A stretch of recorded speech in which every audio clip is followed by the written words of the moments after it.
fascism, they had a democratically elected government, etc. But interestingly, another item that people fail to recognize about Xinjiang versus Tibet is that Xinjiang, because of its energy and oil industry and wealth, has some of the highest GDPs outside of the East Coast because of the oil wealth.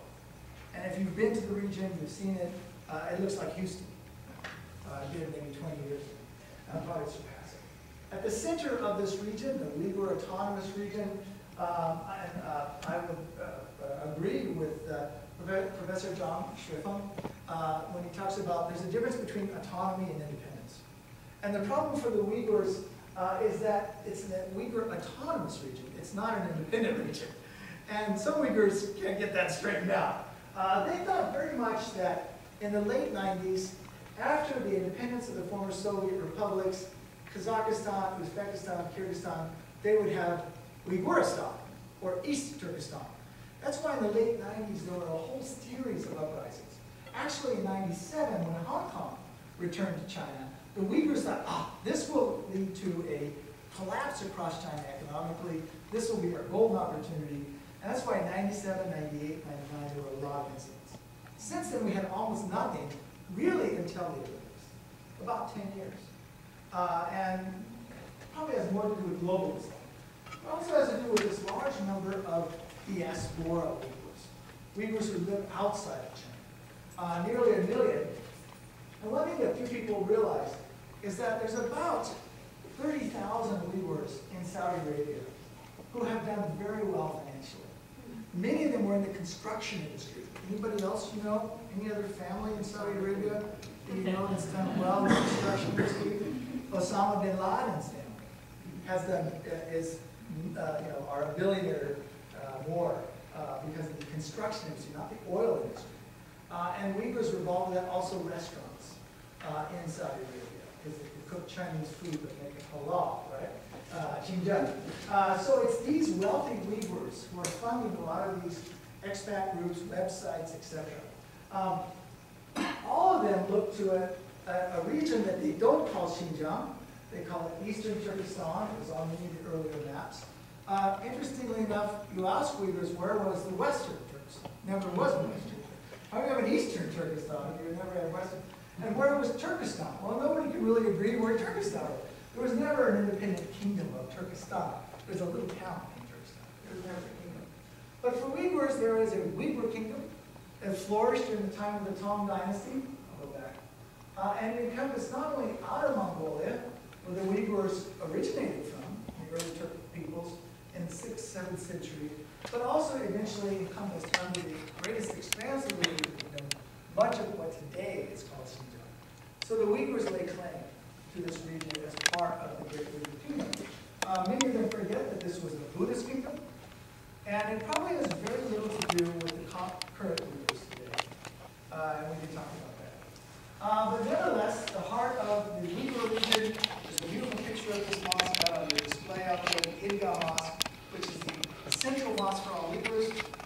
But notice it's mapped against this website, the holiest place for all Muslims, the Kaaba in Mecca.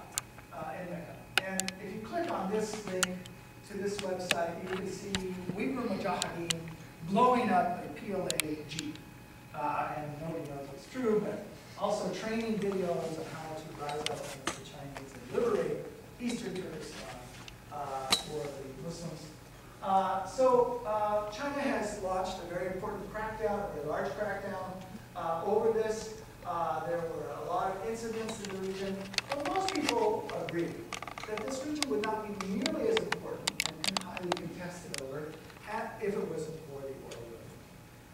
The Uyghurs never had as much interest in the West as the Tibetans, as much sympathy. They are Muslims, there's generally a lot of fear.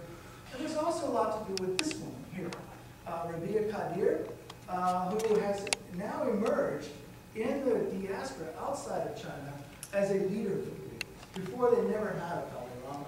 Not all Uyghurs follow her, but she has been awarded the Rafto Prize, interestingly enough, and 13 out of all the last 40-odd, 50-odd Nobel Peace Prize winners have also gotten a raft of prizes. So it was no surprise that she was a Nobel Peace Prize nominee. She was imprisoned for 8 years in China, released early, and she's very important. So this has now become a very important issue that's hitting the front page, and the Review of Criteria is helping to get this issue on.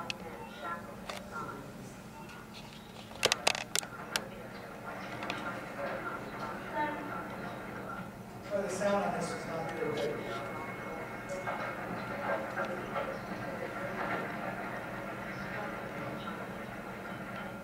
I think I'll just move it once I get this thing. Basically, this is a video frontline documentary that was just aired. It still is repeating on Frontline, and it basically chronicles the plight of the Uyghurs from Cuba, Guantanamo, who ended up in Albania, these 5 men. Talks about how they left China to do business. They ended up in Tora Bora, of all places. This is one of the Uyghurs named Abu Bakr, and one of the caliphs, the Muslim caliphs, takes his name, shows you the Uyghur connection with Islam. And this is his wedding in Kashgar before he leaves and goes to Pakistan, wanting to do business, he claimed. Interestingly enough, the problem for the story of these Uyghurs is that they were caught in an area that supposedly was an Al-Qaeda training camp. Probably most of those guys were training militarily to fight with the Taliban, but they claimed that their fight was not with the United States, it was with China, and they all wanted to go back and go and liberate China. Now, one man's terrorist, another is another group's liberation or freedom fighter. And so for China, these men were terrorists, they're training to be terrorists in China. The fact that their terrorism wasn't waged against the United States is another matter. By the same token, the United States does not help Peru with its terrorist problem against the Shining Path, or Spain with the Basque problem of ETA. So for the U.S., they aren't our terrorists. They're China's terrorists, even if they are terrorists. They were non-combatants against the United States, not necessarily against China. Many of them have admitted to undergoing military training. The reality is that Pakistan has hundreds and hundreds of places of madrasas where Muslim men from around South Asia get free educations. It's a scholarship program. If Harvard offered these young men scholarships, I'm sure they would have gone there as well, but they couldn't get them. So Uyghurs are becoming, like the Hui, China's diaspora. But unlike the Hui, they're moving out to places like Pakistan, Central Asia, rather than in. Now, Muslims in China have had a long history. The Uyghurs' history is much more recent. The Muslims that have been the longest in China are known in Chinese as